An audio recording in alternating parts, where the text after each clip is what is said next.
Before we get into this, real quick, tell me where you're watching from. City, country, even your neighborhood if you're brave. You'll understand why that matters by the end of this story. Because what happened to me could happen to anyone living under an HOA. I moved into my house for one reason: privacy. Tall fences, locked gates, a backyard that backed onto a quiet greenbelt, no shared walls, no nosy neighbors, just peace.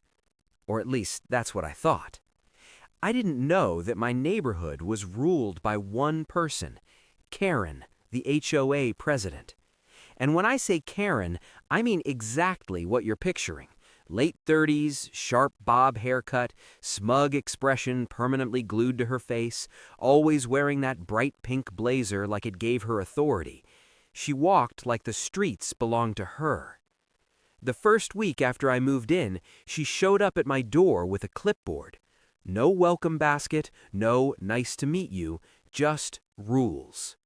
She stood on my porch, scanning my property like a prison warden, and said, "I hope you understand that compliance is mandatory here." That was my first warning sign. At first, it was small stuff. Emails about my trash bins being out too early, a notice claiming my fence color wasn't community approved, even though it was already there when I bought the house, a fine for parking my truck inside my own driveway because the bumper extended visually past the fence line. But Karen wasn't satisfied with paper control. She wanted physical access. One afternoon, I was working from home when I heard footsteps behind my house, not on the sidewalk, inside my yard. I looked out the window and froze. Karen was standing in my backyard, inside my fence, clipboard in hand, measuring tape stretched across my garden beds. I walked outside and asked, calmly, "How did you get back here?" She didn't even look embarrassed. She said, "The HOA has the right to inspect all exterior modifications." I told her she was trespassing. She smiled, that slow, condescending smile, and said, "Backyards fall under HOA jurisdiction." That was a lie, but she said it like it was fact. I told her to leave. She took her time, deliberately stepping on my plants as she walked out through my gate. That night, I checked my security cameras. What I saw made my stomach drop.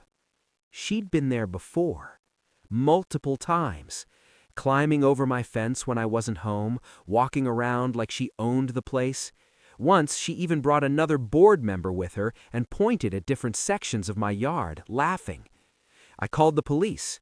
They reviewed the footage. And then they said the words every homeowner dreads. This is a civil matter. That's when Karen got bolder. She started showing up at dawn. I'd wake up to see her shadow pacing along my fence line, peering through gaps, taking photos. She issued fines for things she claimed she saw but never documented. Then one morning I found my gate unlocked. I knew I'd locked it. Nothing was stolen, but something was moved. That's when it hit me. She wasn't inspecting, she was asserting dominance. I put up no trespassing signs. The next day, they were gone. Not blown away, not damaged, gone. That was the moment I stopped trying to reason with her. Instead, I started researching. Every HOA rule, every state statute, every property law clause I could find. I wasn't looking for revenge, I was looking for leverage. And that's when I found it.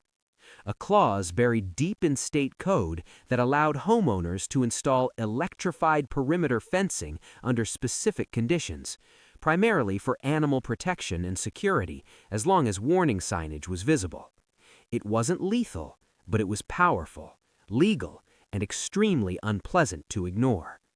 To make it airtight, I did something ridiculous but effective. I bought livestock. One small animal officially registered. Now my property wasn't just a yard, it was protected land. I went shopping. Fence energizer, heavy-duty wire, reflective warning signs, voltage tester. The cashier raised an eyebrow when she saw the equipment. I just smiled.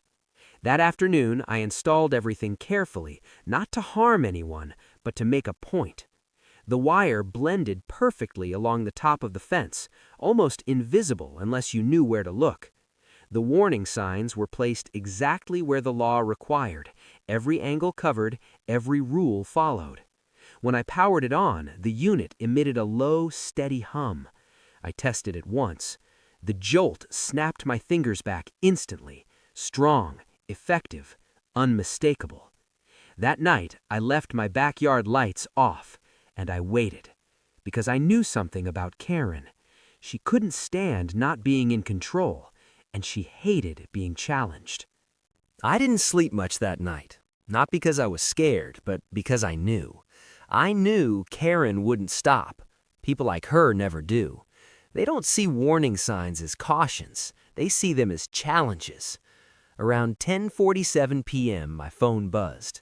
Motion detected. Backyard camera 3. I rolled onto my side and opened the live feed. There she was. Karen. Pink blazer replaced with a dark jacket, hair pulled tight, face illuminated by the beam of her phone flashlight. She moved slowly, deliberately, like someone who believed the rules bent around her existence. She stopped in front of the fence, and then she did something that still blows my mind. She leaned forward and read the warning sign.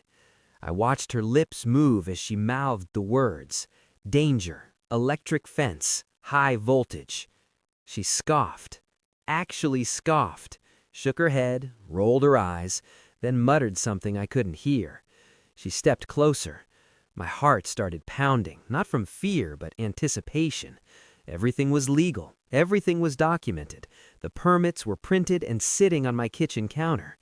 She reached up with one hand, then paused, pulled out her phone, and started recording. I realized then what she planned to do.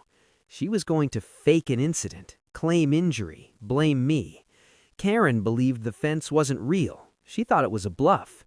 She put her phone in her pocket, grabbed the top of the fence with both hands, and pulled. The night exploded. A sharp crack split the air as a blue-white spark arced from the wire straight into her hands. The sound wasn't like a zap. It was like a gunshot made of electricity. Karen screamed. Not a shout, not a yell, a raw animal scream of pure shock and disbelief. Her body locked up for half a second, just long enough for the voltage to seize her muscles, and then the force threw her backward. She landed flat on the grass, hard. Her phone flew out of her pocket and skidded across the yard. Her clipboard, yes, she still had one, went airborne and disappeared into the bushes. For a moment, she didn't move. Then she started twitching. Her hands were shaking violently, fingers curled inward as she tried to process what had just happened. The air carried that sharp metallic smell, ozone, mixed with something worse, burnt hair. Her perfectly styled bob was standing on end like she'd stuck her finger in a socket from hell. She sat up and screamed again. This time it wasn't pain, it was rage. "You tried to kill me!" she shrieked into the darkness. "You're going to prison!" Lights started coming on across the neighborhood. Porch doors opened, windows lifted, phones came out. Someone yelled, "What happened?" Karen fumbled for her phone, hands trembling, and dialed 911. I could hear her from inside my house. "This man electrified his fence on purpose. I'm the HOA president. He attacked me." I took a sip of my coffee. By the time the police arrived, half the street was outside. Red and blue lights washed over my house as 2 patrol cars pulled up. An ambulance followed close behind. I stepped out onto my porch slowly, hands visible, calm as could be. Karen was on the ground again, this time dramatically clutching her hands and moaning loud enough to be heard 3 houses down. The officer knelt beside her. "Ma'am, what happened?" She pointed at me like I was a villain in a movie. "He electrified the fence. He knew I'd be inspecting the property." The officer looked at me. "Sir." I nodded politely. "Officer, it's a livestock security fence. Fully permitted. Signs are posted." Karen snapped her head toward him. "He's lying. There's no livestock. He did this to hurt me." I didn't say a word. I just gestured toward the fence. The officer walked over, shined his flashlight, and immediately saw the reflective warning signs glowing like beacons. He followed the wire with his eyes, then noticed the fence energizer box mounted clearly and professionally. He turned back to Karen. "Ma'am, did you enter this property without permission?" She stuttered. I have authority. I'm the HOA." "Ma'am," he interrupted, voice firm now, "this is private property." She tried another angle. "It was dark. I didn't see the sign." The officer pointed. "These signs are reflective. They're visible from the street." Then came the moment everything shifted. "Also," he added, "you're being recorded." Karen's face drained of color. I pulled up the footage on my phone and handed it over. Clear as day, her reading the sign, scoffing, grabbing the fence. The officer watched silently. When he handed my phone back, his expression was ice cold. He stood and addressed Karen. "Ma'am, you were being cited for trespassing. If you enter this property again, you will be arrested." She exploded. "Do you know who I am? I run this community." The officer didn't flinch. "Then you should know the law." The ambulance treated her burns, minor but painful. As they loaded her up, neighbors whispered and filmed. Someone had already uploaded the video. By morning, it was everywhere. Local Facebook groups, community forums, even a neighborhood watch page. The HOA board issued a statement the next day. Karen was taking medical leave. 2 weeks later, she resigned. The fines stopped, the inspections ended. The neighborhood went quiet. No more footsteps in my yard. No more pink blazer on my porch. Sometimes all it takes to stop a bully is knowledge and the courage to stand your ground legally. If you enjoyed this story, make sure you subscribe so you don't miss the next one.